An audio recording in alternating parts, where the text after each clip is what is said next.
বাংলাদেশৰ পৰিস্থিতি ভয়ংকৰ হৈ পৰিল। সেই বাংলাদেশৰ পৰিস্থিতিৰ পৰৱৰ্তী সময়ত শেখ হাছিনা পলাবলগীয়া পৰিস্থিতিৰ সৃষ্টি হ'ল। শেখ হাছিনা ভাৰতত আশ্ৰয় গ্ৰহণ কৰিলেহি, কিন্তু তাৰ মাজতে বাংলাদেশত অন্তৱৰ্তীকালীন চৰকাৰ গঠন হ'ল। মহম্মদ ইউনুছ প্ৰধান উপদেষ্টা হিচাপে শপত বাক্য পাঠ কৰিলে। ৰাষ্ট্ৰপতিয়ে শপত বাক্য পাঠ কৰোৱালে আৰু তাৰ পিছত বাংলাদেশত গঠন হ'ল অন্তৱৰ্তীকালীন চৰকাৰ। এই চৰকাৰে কি কৰিব, এই চৰকাৰে কেনেদৰে আগবাঢ়ি যাব বাংলাদেশৰ শান্তি ঘূৰাই অনাৰ ক্ষেত্ৰত। প্ৰধান উপদেষ্টা হিচাপে শপত গ্ৰহণ কৰাৰ পিছত মহম্মদ ইউনুছে বাংলাদেশৰ ছাত্ৰ সমাজক প্ৰথমতে প্ৰশংসা কৰিলে। বাংলাদেশৰ ছাত্ৰ সমাজে কি কৰিছিল? বাংলাদেশৰ ছাত্ৰ সমাজে প্ৰতিবাদ সাব্যস্ত কৰিছিল। কিহৰ বাবে প্ৰতিবাদী কাৰ্যসূচী ৰূপায়ণ কৰিছিল বাংলাদেশৰ ছাত্ৰ সমাজে? মেধাৰ ভিত্তিত সংৰক্ষণৰ বিষয় উত্থাপন কৰিছিল, কোটাক লৈ তেওঁলোকে প্ৰতিবাদ সাব্যস্ত কৰিছিল। বাংলাদেশৰ সেই প্ৰতিবাদ কেনেদৰে আগবাঢ়িছিল সকলোৱে গম পায়। ইয়াৰ পৰৱৰ্তী সময়ত বাংলাদেশৰ সেই প্ৰতিবাদ কেনেকুৱা হৈ পৰিল? মুক্তিযোদ্ধাৰ পৰিয়ালে চাকৰি পাব লাগে, কিমান শতাংশ তেওঁলোকক চাকৰি দিব লাগে, তাৰ বিষয় উত্থাপন হৈ থাকোঁতে মেধাৰ ভিত্তিত নিযুক্তি দিয়াৰ প্ৰসংগ উত্থাপন হ'ল।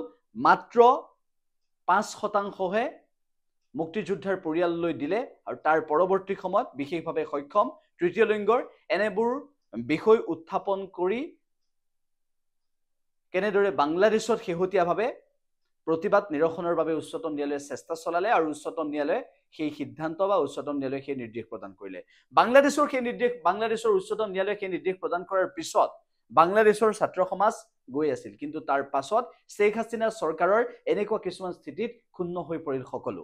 এনেকুৱা এটা পৰিস্থিতি আহি পৰিল যে মুক্তিযোদ্ধাৰ পৰিয়ালে নাপায়, দেশদ্ৰোহীৰ পৰিয়ালে বা দেশদ্ৰোহীয়ে পাব নেকি বুলি, সংৰক্ষণ তেওঁলোকৰ বাবে থাকিব নেকি বুলি শেখ হাছিনাই যেতিয়া বিতৰ্কিত মন্তব্য কৰিলে, তাৰ পিছত বাংলাদেশৰ ছাত্ৰ সমাজৰ লগত বাংলাদেশৰ জনতা একত্ৰিত হ'ল আৰু তাৰ পিছত ৰৈ নাথাকিল।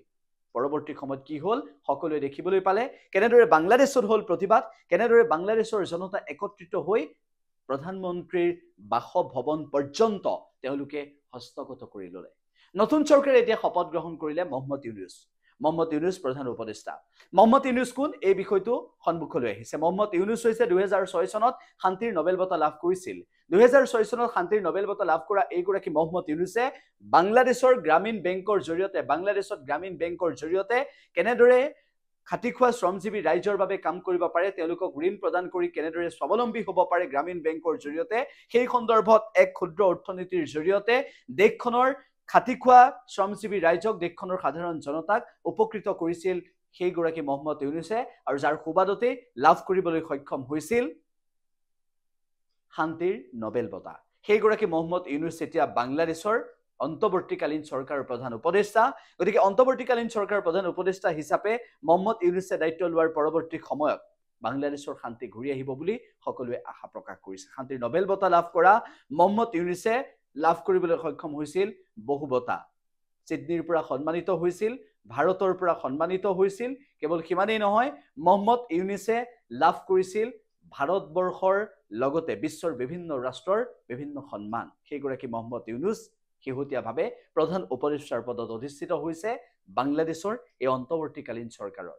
ইয়াৰ পৰৱৰ্তী সময়ত কি হয় বাংলাদেশৰ ৰাজনীতি, সেয়া হ'ব গুৰুত্বপূৰ্ণ। কিন্তু মহম্মদ ইউনুছে 2006 চনত শান্তিৰ নোবেল বঁটা কিহৰ বাবে লাভ কৰিছিল? যে গ্ৰামীণ বেংকৰ জৰিয়তে ঋণ প্ৰদানৰ সেই বিষয় কেনেদৰে তেওঁ সূক্ষ্মভাৱে পৰ্যবেক্ষণ কৰি সেই ক্ষেত্ৰত এটা গণভিত্তি গঢ়ি তুলিবলৈ চেষ্টা কৰিছিল, জনতাৰ মাজত সচেতনতা আনিবলৈ চেষ্টা কৰিছিল, বিশ্বৰ বিভিন্ন ৰাষ্ট্ৰত সেই গ্ৰামীণ বেংকৰ নীতি সন্দৰ্ভত অৱগত কৰাইছিল আৰু সেইসমূহত সফল হৈছিল সেইগৰাকী অৰ্থনীতিবিদ মহম্মদ ইউনুছ। গতিকে মহম্মদ ইউনুছ এতিয়া প্ৰধান উপদেষ্টা হৈ কেনেদৰে বাংলাদেশৰ সেই পৰিস্থিতি, বাংলাদেশৰ এই উত্তেজনা নিৰসন কৰিবলৈ সক্ষম হয় সেয়া হ'ব গুৰুত্বপূৰ্ণ।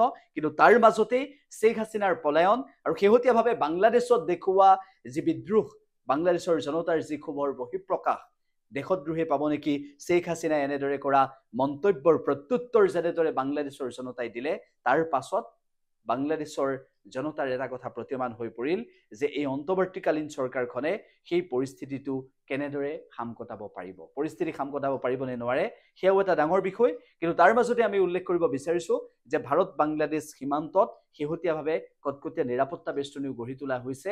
উল্লেখো যে জলপাইগুৰিয়েদি হিন্দু বাংলাদেশী আহিব বিচাৰিছে, কিন্তু তাৰ মাজতে ভাৰত বাংলাদেশ সীমান্তত কটকটীয়া নিৰাপত্তা বেষ্টনী গতিকে এনেবোৰ বিষয়ও সন্মুখলৈ আহিছে গতিকে বাংলাদেশ শেহতীয়া যিটো পৰিস্থিতি বাংলাদেশৰ সেই পৰিস্থিতি সন্দৰ্ভত আজি কিছু কথা কোৱাৰ আমি চেষ্টা চলালো এই সন্দৰ্ভত আমি আপোনালোকক পৰৱৰ্তী সময়তো আন কিছু তথ্য আগবঢ়াই আন এটা ভিডিঅ' আপোনালোকৰ সন্মুখলৈ লৈ আহিম